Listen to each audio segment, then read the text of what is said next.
afternoon, everyone. Thank you for joining us for our final Lunch and Learn in this series. We want to extend a special thanks to the Florida Dispute Resolution Center for collaborating with us on this series, and we hope to bring it back in 2027, so stay tuned for notifications about that.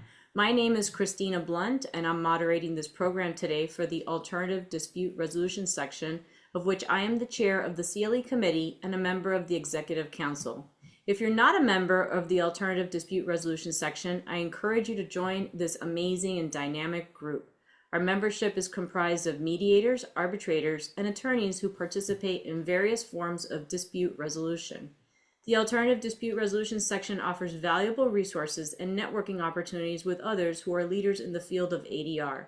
A couple of housekeeping matters. If you wish to ask questions of the speakers or need technical assistance, please utilize the chat feature.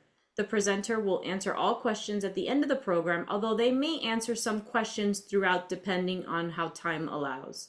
You will need to log into the Florida Bar Members portal to enter your own CLE credit if you wish to have CLE credit for this one. Today we have mediation in the federal courts of Florida. The CLE number for this program is 2605080N. 2605080N as in Nancy, and we will put that in the chat just in case you didn't have a chance to write that down. And it does qualify for 1 general CLE credit. This course also qualifies for CME credit, which does not require a course number as it is self-reporting for the purposes of renewal of mediator certification with the DRC. Now on to our amazing speakers. We have the Honorable Paul G. Byron, who serves as a United States District Court Judge for the Middle District of Florida, nominated by President Barack Obama and confirmed by the Senate in 2014. He earned his Juris Doctorate from Louisiana State University's Paul M. Herbert Law Center and began his legal career as a captain in the U.S. Army JAG Corps before transitioning to civilian practice in Orlando and a distinguished tenure as an assistant U.S. attorney in the Middle District of Florida. Judge Byron's career reflects an exceptional breadth of experience across military, federal, and international law. He served as a senior trial attorney with the Office of the Prosecutor at the International Criminal Tribunal for the former Yugoslavia in The Hague, and as a trial attorney in the Asset Forfeiture and Money Laundering section of the U.S. Department of Justice before returning to private practice in Orlando and prior to his appointment to the bench. We also have amazing Lawrence Kolin, who brings parties and their counsel together online or in person to settle difficult cases by mediating lawsuits in state, federal, and appellate courts.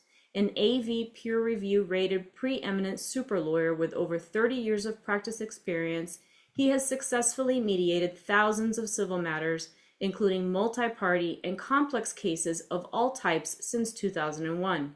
Lawrence formerly served as a general magistrate in the 9th Judicial Circuit Court of Florida and has acted as a full-time neutral since 2010, devoting his energy entirely to advancing dispute resolution. Active in local and state bar associations, Lawrence chaired a major effort to modernize Florida civil procedure rules to include e-discovery and is a noted speaker at legal seminars and webinars, teaching as faculty at the Advanced Judicial College, Bench Bar Conference, and lecturing at colleges and law schools. He is a founding board member of the Maccabee Bar Association, twice elected to the Executive Council of the Florida Bar ADR section, and founded the ADR Committee of the OCBA. All right, Lawrence and Judge Byron, Boy, please take it away. takes 5 minutes just to get through that. Welcome, everybody. We are so pleased to be here, and I'm really happy that my friend Judge Byron, who I met some 30 odd years ago in the U.S. Attorney's Office where we worked together, is taking time away from a 3-week trial to do this for us. So please thank him for his time today. We have kind of gotten together and said there's some kind of mystery that people perceive about federal mediation. We wanted to kind of pull back the curtain on that a little bit. And we're going to give you some basics, but we also want to open the floor. There's so many of you that have questions about this or do this and have an opportunity to talk to both a former practitioner and an advocate in the courts, as well as a neutral, and then Judge Byron, who does judge-directed settlement conferences and presides over trials, and also directs his magistrates to engage in the same. So we're going to talk about some of those interesting nuances that are a little different from state court. But first, we wanted to kind of, where do we get the authority for federal mediation? And it comes from Rule 16. And I was really looking at Rule 16 of the federal rules, and I was like, where is mediation written? And it's kind of not, it's about case management, right? So it's really interesting that in, I guess, 1993 in the committee notes, there's a note in there, not only about mediation, but non-binding arbitration, settlement conferences.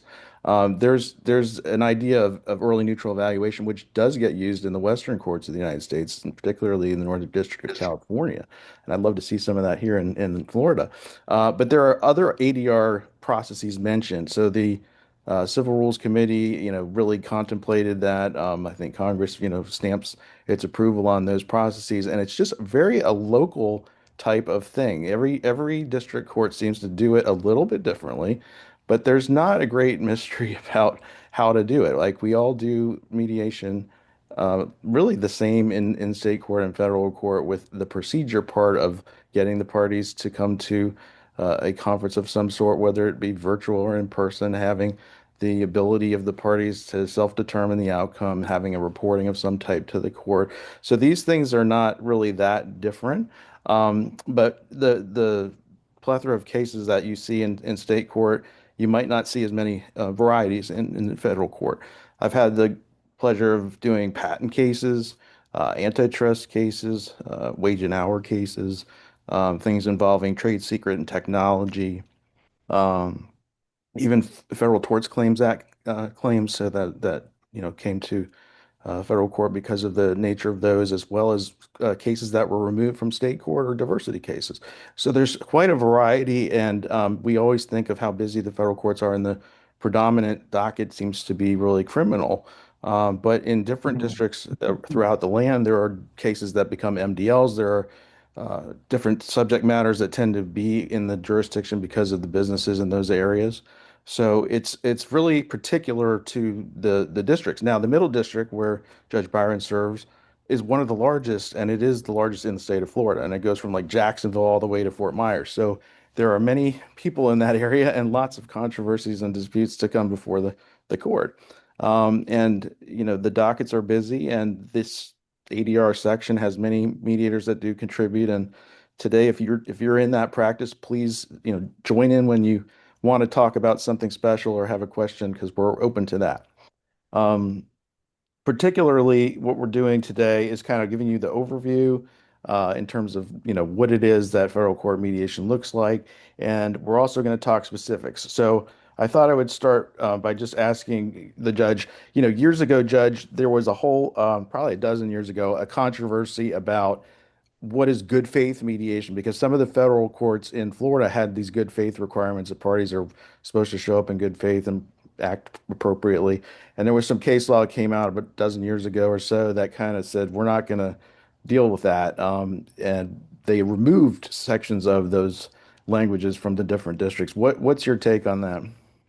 Yeah, so the premise we start with, of course, is the parties will act in good faith. And just one thing, Lawrence, and it is a really popular perception that federal courts are heavily criminal. And I hear this a lot. My docket is about 15% criminal, 85% civil. Criminal cases resolved by guilty pleas 90+% of the time. Sure. So of the trials that we have, they're almost exclusively civil. But it is commonly believed it's mostly criminal, unlike state court where you go through various divisions. But here, starting a long time ago, there was this requirement of mediating cases. It started, decades ago, so it's really entrenched now.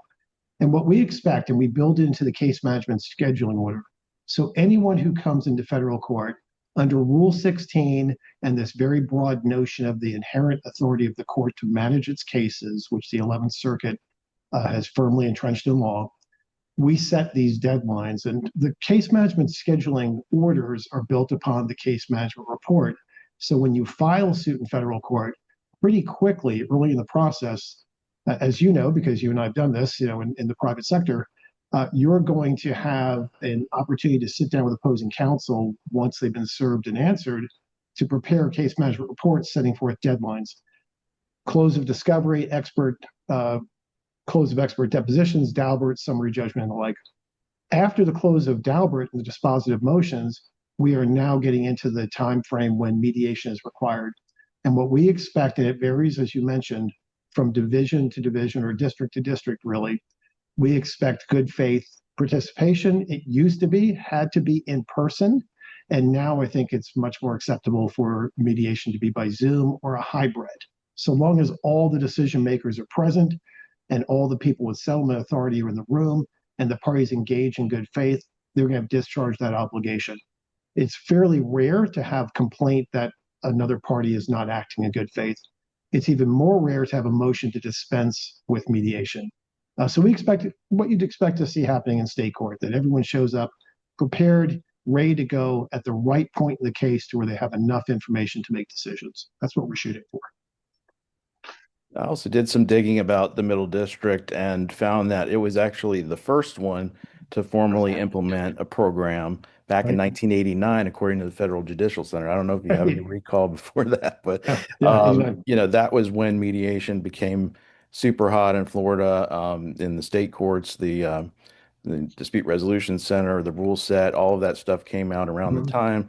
And it took some doing to get the civil practitioners to buy into it. So a lot of the courts implemented a mandatory system. Some were where the parties agreed to, and then where the judge saw fit in other cases. But it seems to be a part of our middle district here in Orlando for, as long as I've been practicing. And some of you have asked about the various lists of mediators. They're fairly easy to get on. It's the qualifications are set forth in each district. It doesn't guarantee you're going to get any cases. I think I looked at the middle district's list, had pages and pages, probably 600 some odd mediators. And is certainly an esteemed list, but it also has people from all over the state. The Southern District has its own method of applying, and likewise the Northern. And I am a member of all three districts as a member of the bar. Some people choose not to be on the list because of pro bono requirements and whatnot. There are individual sets of requirements in each of the Florida districts and elsewhere in the country.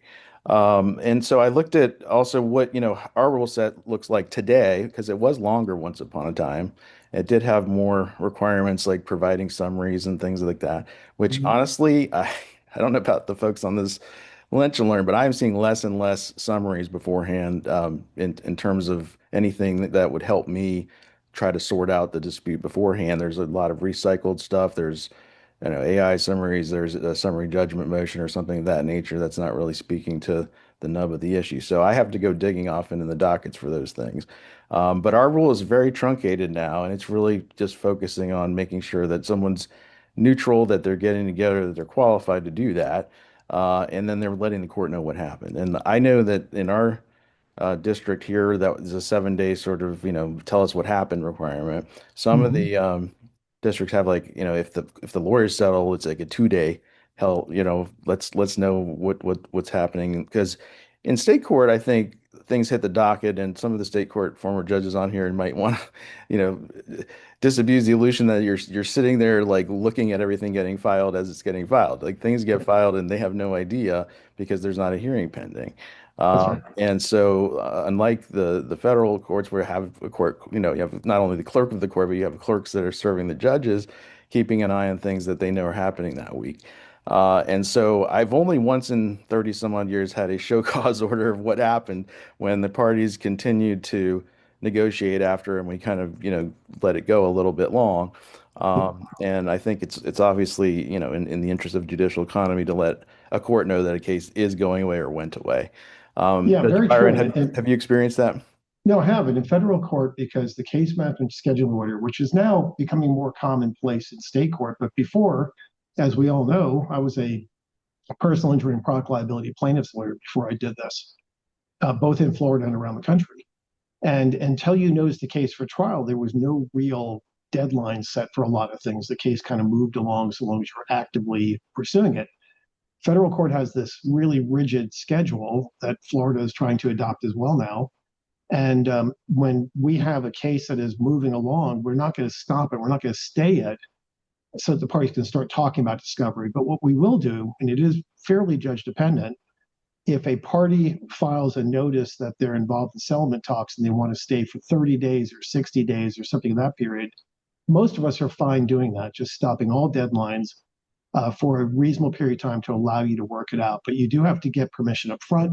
If you file a notice of settlement that the parties have actually settled, we're going to close the case administratively and have you do a report every 30 days or so to tell us, the status of getting the I's dotted and the T's crossed. But we do keep track on the cases because they are on a very specific time frame. If you file a suit today in Orlando or anywhere in the Middle District, you're going to have a trial date about 20 to 22 months out. It may be a little flexible, but around 20 to 22 months out, you'll be set for trial and you'll know that going into it. That forces us to pay attention to those deadlines a little bit more closely than if the case kind of percolated along until somebody did a notice of trial.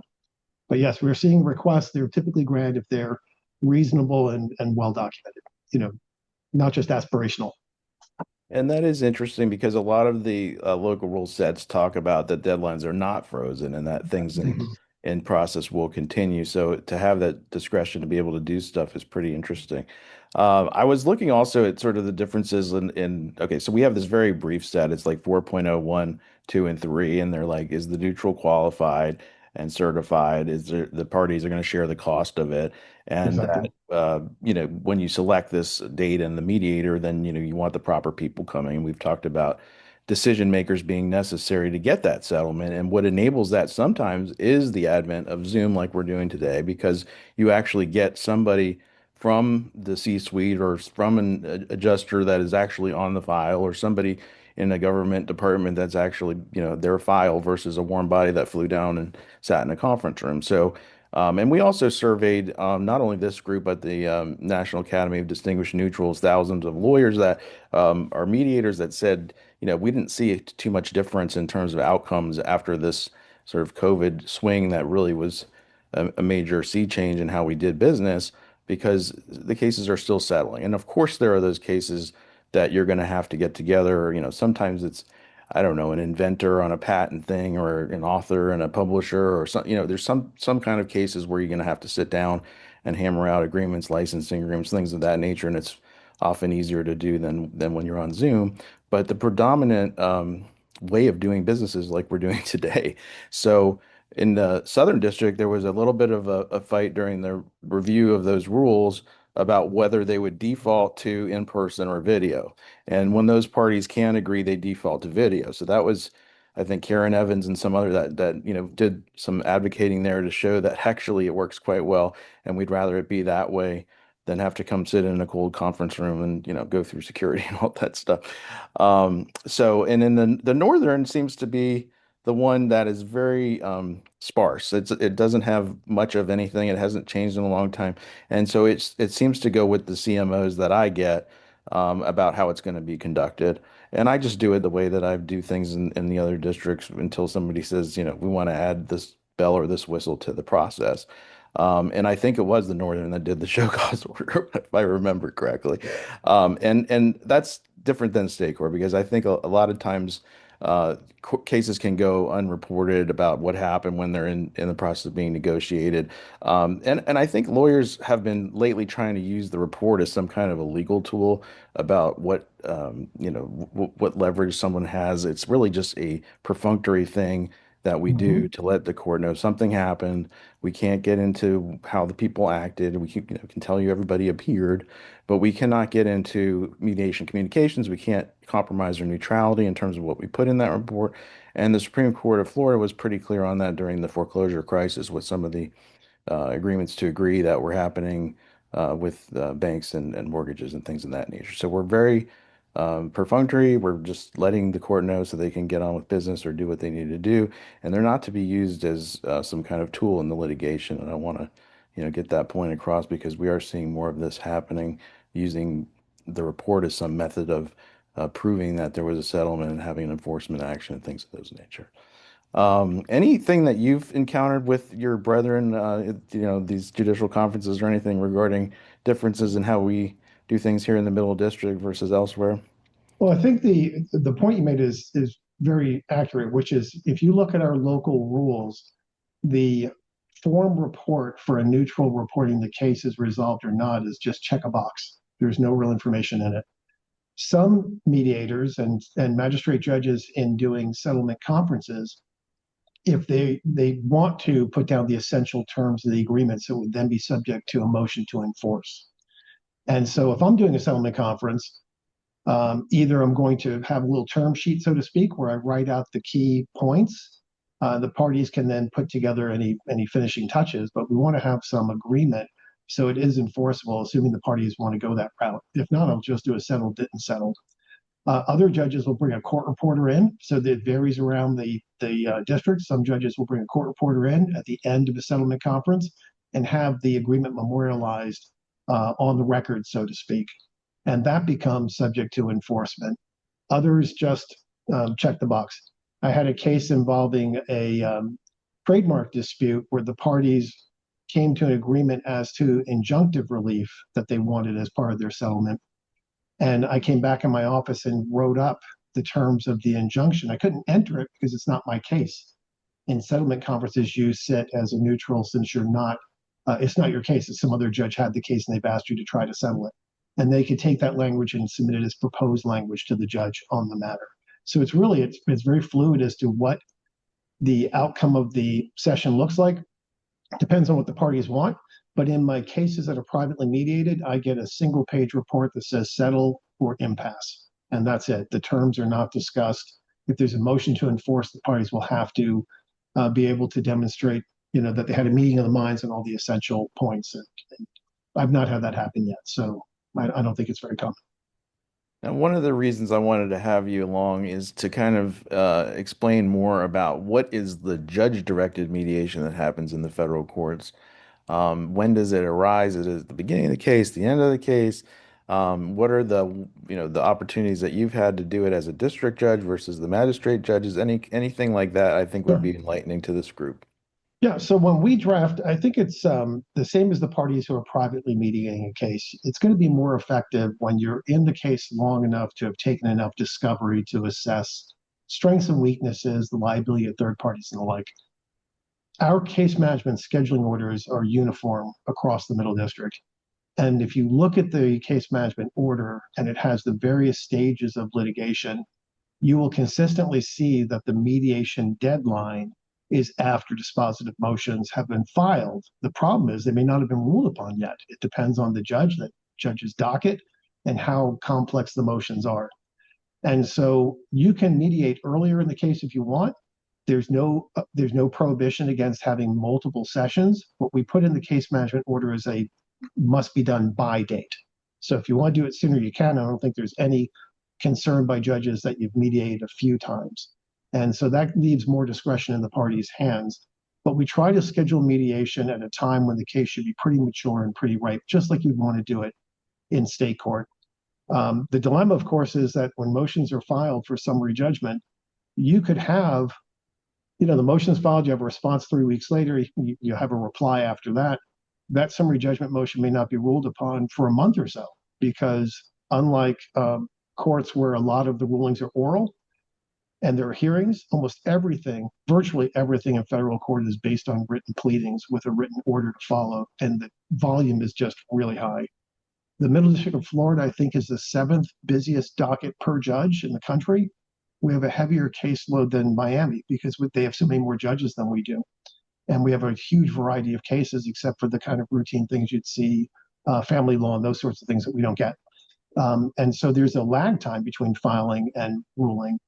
And so the parties, we try to project settlement conferences, mandatory mediation, for a time when you have the best information you can to make your decision. That's what we're really targeting. Parties can also seek leave to move the date if they need some event to occur. It's up to the judge to grant it. So long as it doesn't affect the trial date, your judge is most likely going to say, sure, you can mediate a little bit later if you think that's going to be more effective for you. I think it is very judge dependent.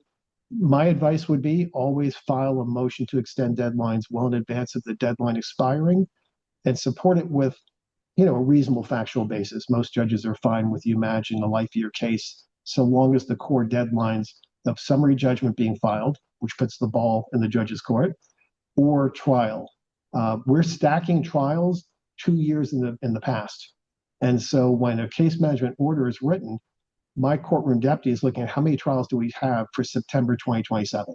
Can your case go on that month or should it be later?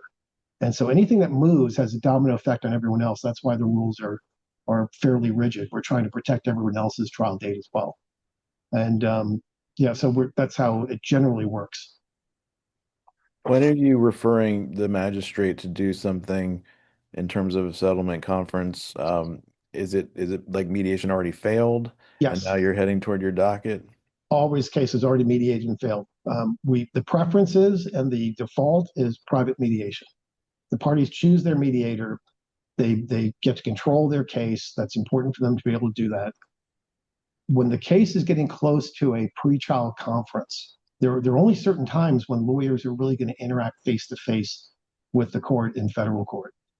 You're going to have, we don't have a status conference along the way, like a Rule 16 conference setting forth deadlines.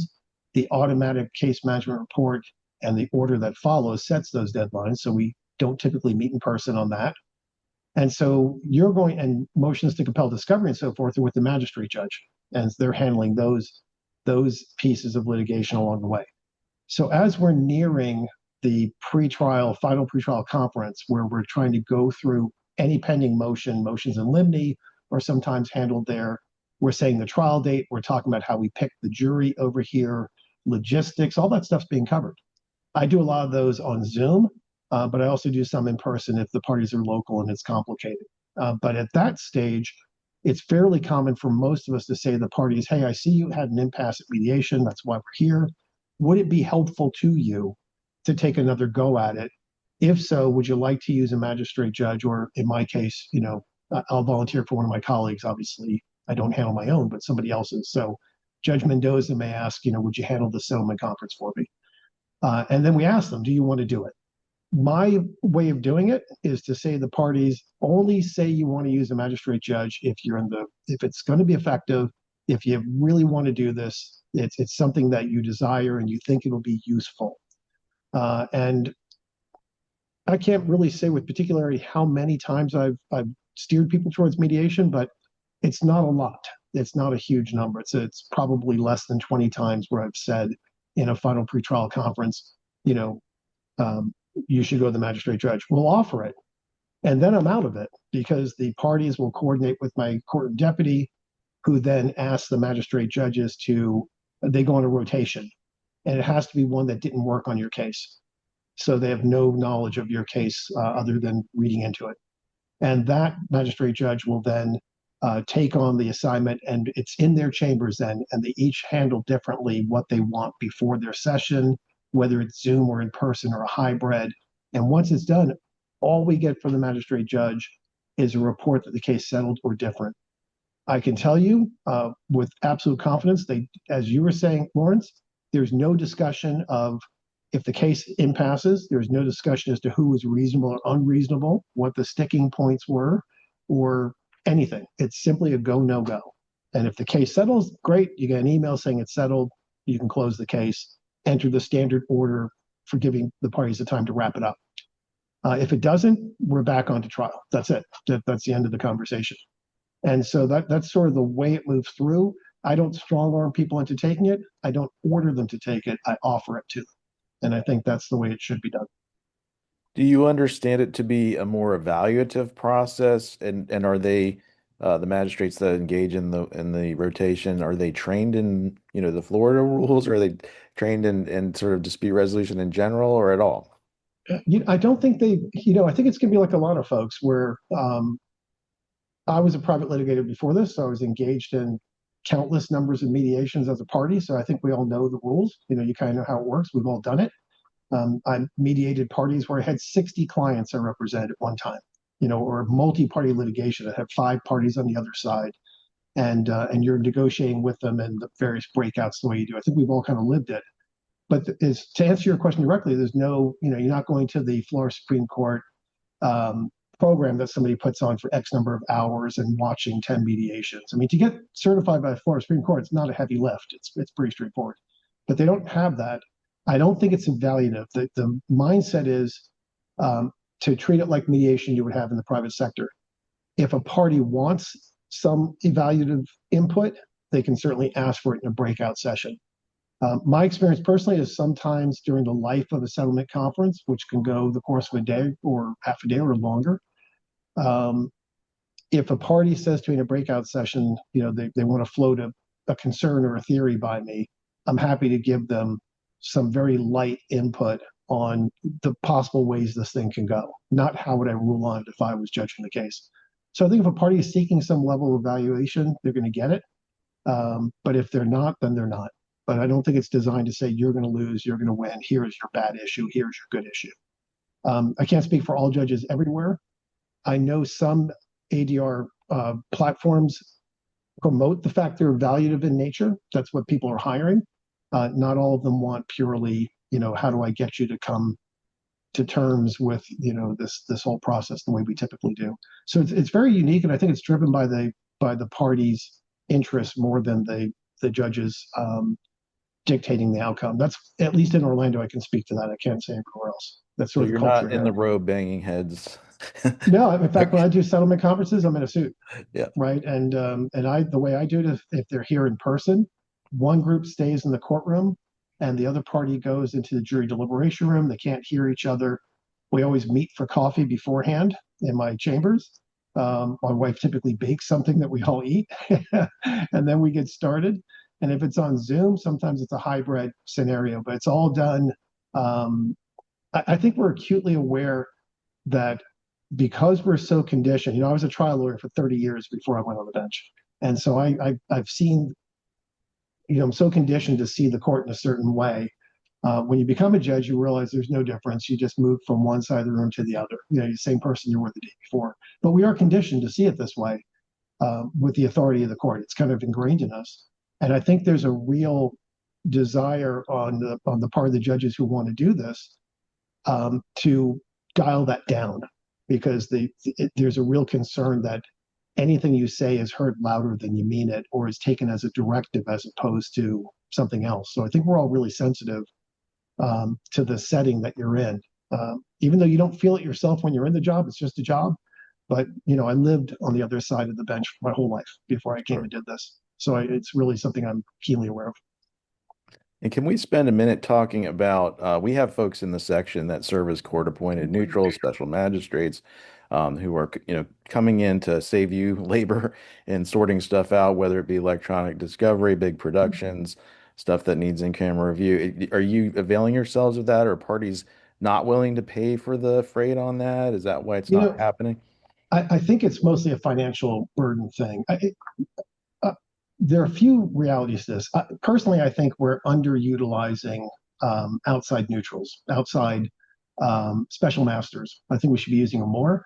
I had a case recently that was very complicated, a lot of parties, a lot of moving parts.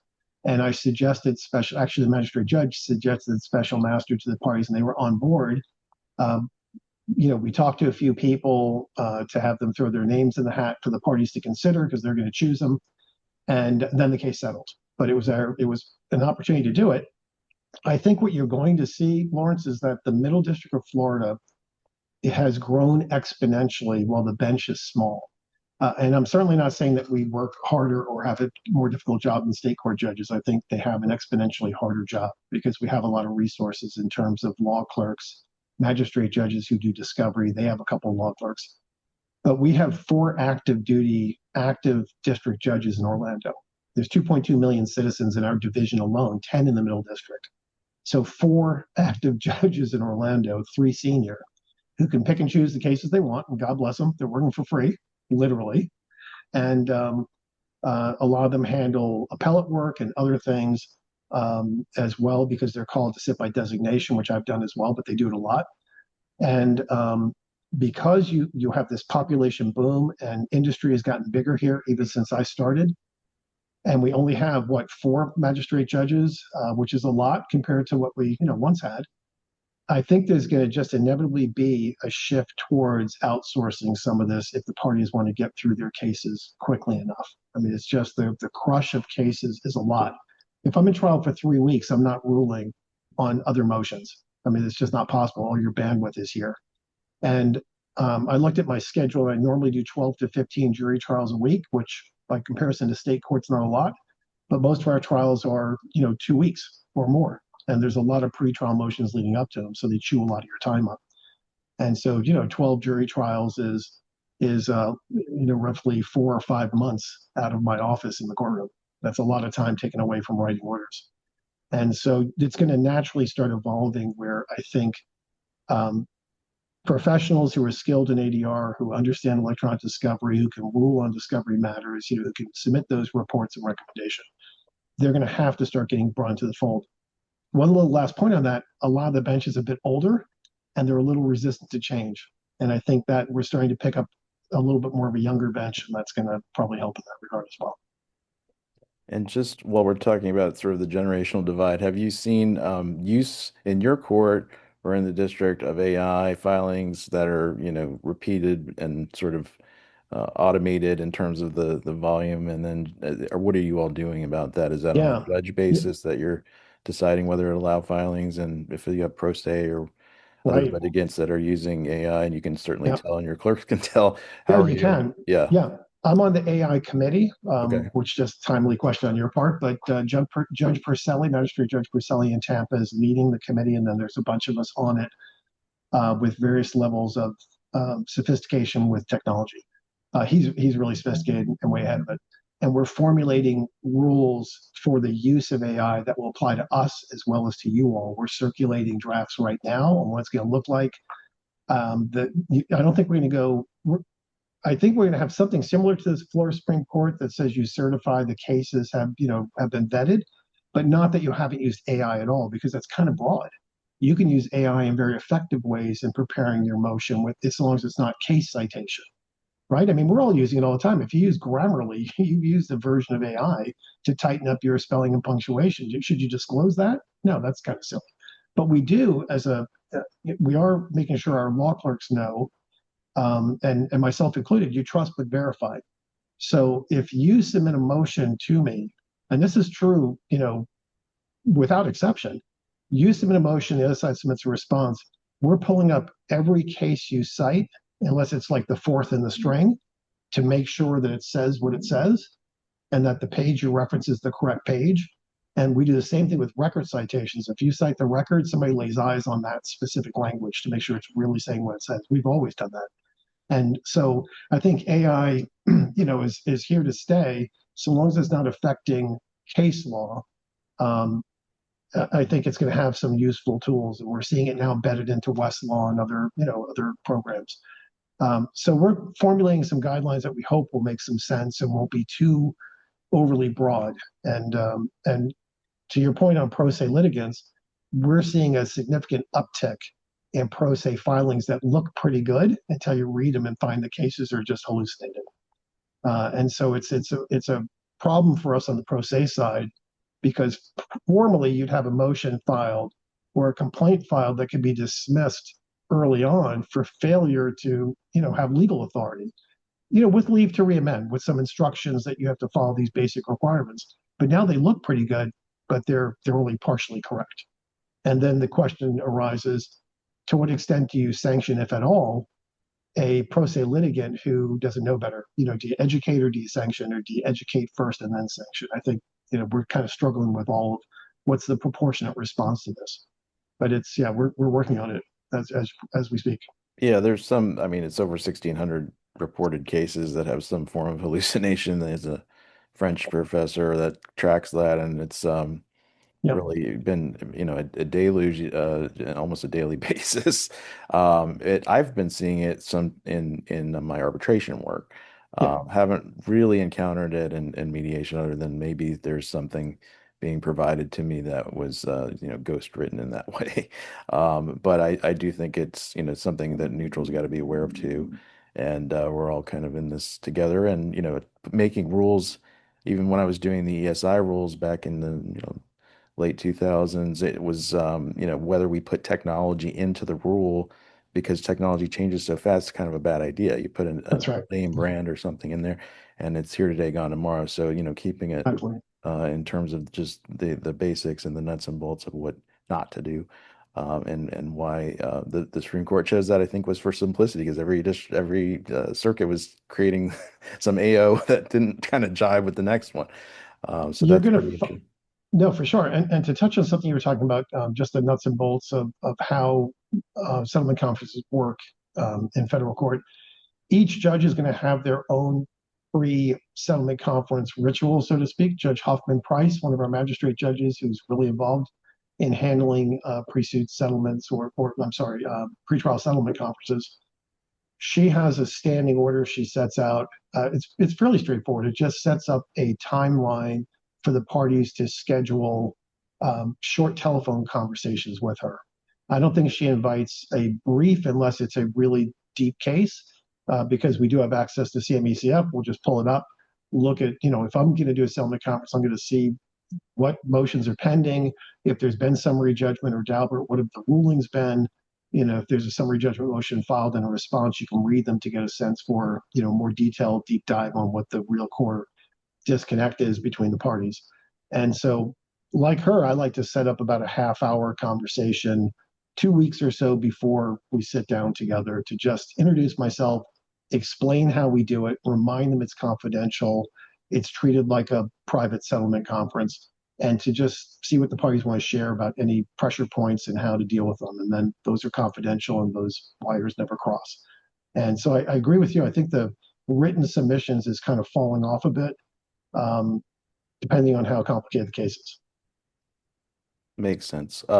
We have some distinguished people on the line here. I was wondering if maybe I would volunteer like Harold Oler or somebody from the Tampa division and tell us that anything that we've said today might be wrong or different in Tampa. And likewise, any of the South Florida practitioners or the North Florida practitioners, are we, is our experience different from yours? Everything you said, I completely agree with. Really every single thing is the way that we see it in the Tampa division. I think that there are still a lot of orders that require in-person mediation, which is a little challenging because a lot of times the parties would like it to be on Zoom for the reasons that you all stated. But there still is this thought that it's more meaningful in person. But no, I totally agree. Yeah, and I think, I try to spread the gospel a little bit with my colleagues because a lot of district judges haven't availed themselves of doing settlement conferences. Not a criticism, they're just really busy. And Judge Hoffman Price was the one who said to me, we were talking about her experience, and she had handled one for me. And she said, you ought to do it, jump in and do it. You did this in the private practice when you were a litigant, so it's different than being the person driving the conversation. But I think when you step out of your chambers and step out of the courtroom and do the settlement conference, you realize on Zoom, in person, or hybrid, it's really driven by the facts of the case and the interest of the parties. There's no right or wrong to it. I asked the parties, how do you want to go? Do you want to do it in person? Do you want to do it by Zoom? And I just follow their lead on that. I don't dictate which way they do it. In my order, TMSO doesn't require in person either. It's Judge, did you say that how are most of your mediations personally handled? Are they in person or by Zoom? Mine have been, I would say, probably 70-30 in person, but that's because that's what the parties wanted. They were local, and I give them the choice, and if they want to come in and spend the day in the courtroom, that's fine. I've had it where they came in person, but a decision maker for the defense, for example, was appearing by Zoom, and they have their laptop up, and then when we do a breakout session, I'm talking to the counsel and the person on Zoom. So I don't have a preference for them all being here. I really just leave it up to them. Thank you. Judge O'Kane? I just remembered when I raised my hand that Christina wanted us to put the questions in the chat, but let me just quickly ask my question. Judge Byron, in the Middle District, I've seen some case management orders that required in-person mediation, which was fine, but the requirement was that the mediation be conducted in the mediator's office or the mediator's law firm, as opposed to one of the lawyer's offices or a neutral site or something like that. And my question is whether the court would give consideration to expanding the location of in-person mediation to include lawyers' offices. For example, mediated a case with local lawyers, lawyers coming in from out of town. Local lawyers said, we've got plenty of conference space, happy to host. Lawyers from out of town saying, no, no, no, we have to do this at the mediator's office. And Lawrence and some of the folks that are on the call here, they have physical offices because they work for firms. Someone like myself and some of the other folks that are on here are sort of, we have our own shop. And because 99% of our mediations are on Zoom, we don't have, our own offices available to us every day. So I just wonder whether consideration could be given to expanding the location of in-person mediations to include law firms. No, it's a great point. I haven't looked at my CMSO for this specifically. I think mine's silent on location. Certainly, parties are always free to submit, to send a motion to the court to change that language. What I will do, we have a judicial brown bag on Tuesday, and that's just where once a month I get together with all my colleagues and we have lunch in the conference room on the 3rd floor. And I'll bring your concern up to them. I can send a district-wide email as well to the judges, or I can present, hey, give some thought to changing it. The CMSO can be adjusted per judge. For example, I have a separate patent CMSO, which I stole from Judge Dalton when I came here a dozen years ago. And I have other ones for class action that are different. I think we all have those. But each judge can frame their CMSO, their scheduling order the way they like. And but I will suggest, in light of where we are today, that so much is by Zoom, that we should get away from dictating the location and whether it's in person or not. And I can't guarantee you that they will listen to me, since everyone seems to have firmly grasped onto life tenure and what that means. But I can certainly recommend it. I think it's a great idea. I would tell the parties, if this comes up, file a motion. I think any reasonable person would say, who cares where you do it? And if one party says it has to be at my office, the mediator's office, the other one, because they think there's an advantage, Judge Presnell is going to have them doing paper, scissors, rock someplace before. So, Yeah, that was in the Sentinel once. years ago, it was a fight over where a deposition would take place. And so, I know people think the optics matter. It makes no difference. You can be on the moon so long as you're all, talking to each other. It doesn't matter where you do it. Yeah. I wonder if Judge Cole, you can hear us, or Lance Harks on the line. Judge Cole, is there any differences in Jacksonville and Lance in the Southern District? No, I don't think there is, except that in state court mediation, I think that Zoom is much more common than mediation in person. But in terms of federal court mediation, I think that what's been recited is accurate. This is Lance Harkey. I agree, and I think that's mostly the case. I've seen some federal courts in the Southern District schedule, live mediations, and but state court mostly have been Zoom. Yeah, everyone I talk to who's a mediator working in predominantly state court system says it's all Zoom. And my friends who are still practicing, I talk to, I've asked them, do you have a preference? And they all say we do Zoom and we like it just fine.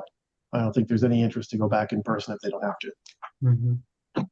And despite that, I've had a slate lately of in-persons. So I don't know whether it's just the type of case, but they said to me, it depends on if the parties are close to where your physical space is, they may just want to get together. It's a convenience thing, I think, often, or if it's multi-party, it may make some sense. Sometimes it's, business divorce or family founder not letting go, things like that. Exactly right. Sit down and talk. Exactly right. I'm not monitoring the chat, Christina, but is there something that anybody wants to pitch? We got a few minutes left here. And any of you feeling brave, we have, the rare opportunity of a candor of a federal judge. So please ask your questions about anything. Yeah, I'm happy to. No questions yet in the chat, but if anybody has any questions, we're inviting those at this time. We've got a little bit of time before we conclude around 1 p.m. So if anybody has any questions, you can raise. Oh, Julie, do you have another question? You're raising your hand. Yeah, I've got another question, really just a procedural thing with regard to the mediator's report. Sometimes in federal court cases, you'll have a mediation and the parties will get to that term sheet that you referred to before, Judge Byron. But one party or the other, takes the position, we don't have a settlement until we've signed the formal settlement agreement or release, that type of thing. And the request will be, don't file the mediator's report yet until I get that signed release, or, something like that. But obviously in the Middle District, we've got to file our report within 7 days. And so I kind of push back on the parties, on that. Oftentimes when I file the mediator's report, within 24 or 48 hours, that dismissal order comes out because someone is monitoring it. So any suggestions for mediators on how we should handle, the timing of that report? Because we want to comply with the order, but at the same time, we're sensitive to what the parties are asking us as well. No, it's a great point, because while the term sheet is not necessary for the mediator's statement, the statement is settled or didn't settle. It doesn't leave settled with conditions, and that's problematic. So, if you have to hit the 7 days, the actual compliance is we haven't settled yet, which then triggers the court taking action back in the case again, and you want to avoid that, because if 2 days later they get a notice of settlement, they're going to, or a month, whatever it is, they're going to be annoyed that it wasn't taken care of right away. I think the best way is the parties have settled in principle, right? They have the contracts, they have the agreement. There's the best. I think the cleanest way would be to have the parties file a notice that they've settled and they're working out the final conditions, like a notice of settlement subject to whatever, and asking for 30 days. And I think our form has to be modified to say that it is settled. It's parties have reached essential agreement. They need X number of days to wrap it up. And we have to have something where you can communicate. It's binary right now, which doesn't envision the nuance that you just identified. That until the claims adjuster is there, or whoever the decision maker is present, they've agreed to the essential terms, but they want to ink the deal completely, get the releases signed before they say there's an actual settlement. And I appreciate that tension on their part. And you're stuck with the 7-day rule to give a yes or no that it's settled. Those two can't live in the same space. They just can't. So I think the easiest way would be to say to the parties, look, unless you file a notice with the court that you've settled but need 30 days, and you do that, within the next 2 days, I have to set a notice in. And do I tell them, put it back on them? Do I say settled or didn't settle? Right? I don't know if our notice provides any spaces for language. You could put settled and then put language in saying the parties have agreed to essential terms. They're working through the paperwork, but I would only file that sort of qualified notice that it's settled if the parties have filed a notice of settlement with the court requesting 30 days to work it out. Something of that nature. Because it is common, we all understand there's paperwork that goes into this, and it may, in a particular case, may require a board approval of the outcome. So it cannot always be instantaneous. And so parties will seek relief in a reasonable period of time, present to the board, what have you, and we administratively close the case during that period of time. We stay discovery administratively closed. So our work is done. And that's what most of the judges care about. Do I need to be thinking about this case right now? Does it stay in my July trial term or not? So we want to be able to administratively close and stay to get back to the other cases that are in the queue. If the parties file a motion or a notice of settlement and a motion to stay pending resolution, and they do that promptly, I think you'd be okay filing a notice that the case settled, subject to the motion, subject to the order that the court entered. Courts in the state rule, in the state civil procedure rule, we have to cause the thing to be signed, and so that's what kind of the hiccup is, that until we see that final, you're kind of jumping the gun, and then that could get to the issues that I raised earlier. Exactly right. Using the report. Well, the mediator said it settled. Right. So I think it would be a preferable practice to have the council get together, advise the court as formally as it necessary that there's something still brewing, that and then I think in state court sometimes you can just let a JA know that we're still talking, trials Monday, maybe it's going to go away, but yeah, I think those things are kind of fraught. And what I never understood about the rule is that two lawyers can bind each other in a writing or a phone call, frankly. That's right. But for mediation purposes, you have to see it in writing signed. Exactly and it right. just seems like a really silly thing, that we can bind each other. Our word is our bond. We're officers of the court, etc. But in mediation contexts, you have to have that signed writing. So That's right. One of those flukes. I think we've got time for maybe one or two more questions. Yeah, I think there Lauren, was one something about like that? whether the court and litigants could ask for whether mediation would be beneficial early. Some of the appellate mediation in state court has like a preference form. The fifth and sixth DCAs do it, and sometimes I get cases where neither side has actually said yes, and the court's just sending. Yeah, yeah. But would there be a benefit to having sort of like an early preference poll of the parties and their lawyers? Yeah, and I think that's sort of embedded into our case management report because we have a mediation by this date. It's not on this date, right? If you look at the way the CMSO is written, that is the latest time you must do it. So if you get together and decide you want to try settling after, some critical deposition, there's nothing really to stop you from doing it. And there's nothing to, if you can suspend discussions, right? You can not call a formal impasse. You could do day one of discussions and agree to come back later. So long as you wrap it up by the day set forth in the order, I think you've complied with the order, which just envisions that you get it done by this date, not that you didn't do it 4 times by that date. So I think you can do an elective early pass at it. I just wouldn't call it. Yes. Judge, I'm sorry, I posed the question, and here's what does hold people back. No litigator wants to be the one early on to say, hey, would you like to mediate? Because it projects weakness.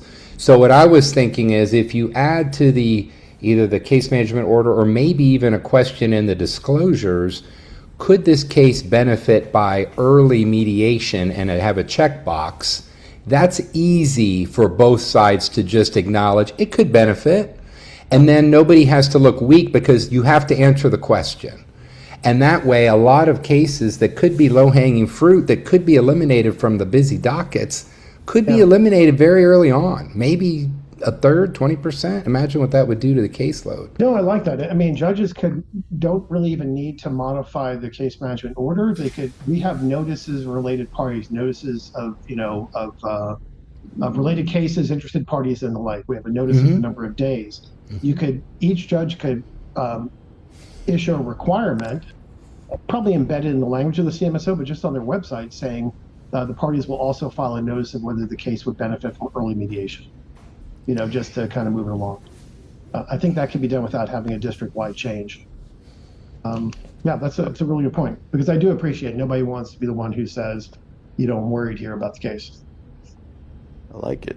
All right, well, I wanted to give Megan a chance to close out the Lunch and Learn. I really want to thank Judge Byron again for taking time today, and thanks everybody for coming. This will be out on YouTube. I don't know when. Megan will tell you the course number again, just in case you didn't grab it. And everybody have a great weekend. Thank you very much. Thanks, Lauren. Thanks, Judge Byron. Sure. I will let Thank you so much. Christina close us out, but this will be on our YouTube by the end of July, hopefully next week. And thank you guys for being here. Christina, take it away. Thank you so much to our amazing speakers for this excellent presentation, and to all of you for participating in this webinar provided by the Alternative Dispute Resolution section. One more time, we do have it in the chat, but I'll say it again. Here is the CLE number. It is 260-508-0N as in Nancy, 260-508-0N as in Nancy, and that's mediation in the federal courts of Florida. And it does qualify for 1 General CLE credit and 1 CME credit. We hope that you found this program insightful and hope to see you at future events. Coming up, we just want to tell you about a couple of the amazing events that we've got going on soon. We've got the arbitration forums the second Tuesday of the month. We have weekly wellness sessions every week at noon for 15 minutes with a no equipment, no pressure reset with Kiki Grossman. Includes guided meditation, light seated stretching and whatnot. Mediator forums come back on September 4th with Andrew Harris, who was the petitioner's appellate attorney in a recent Supreme Court ruling in his favor on proposals for settlement, and Mark Greenberg will be there to discuss high and low agreements. Most importantly, our summer symposium registration is open, and early bird pricing of $99 for members of the section ends today. Retreat registration is also now open. That will be August 28th to the 29th at NSU Law in South Florida. Non-attorney, non-members may attend based on availability, and there will be a registration fee, but members are free as a member benefit, so please register at the link that was added to the chat. If you're watching this on YouTube, all of our section events can be found on our calendar at flabaradr.com, floridabaradr.com. We invite you to join the ADR section to receive access to more quality CLE courses and the latest news on dispute resolution processes. If you're interested in being a section supporter or sponsor for this year, please reach out at flabaradr@gmail.com. And thank you so much for being with us today. All of you here adds to this profession, and we really appreciate your time and your commitment to our profession.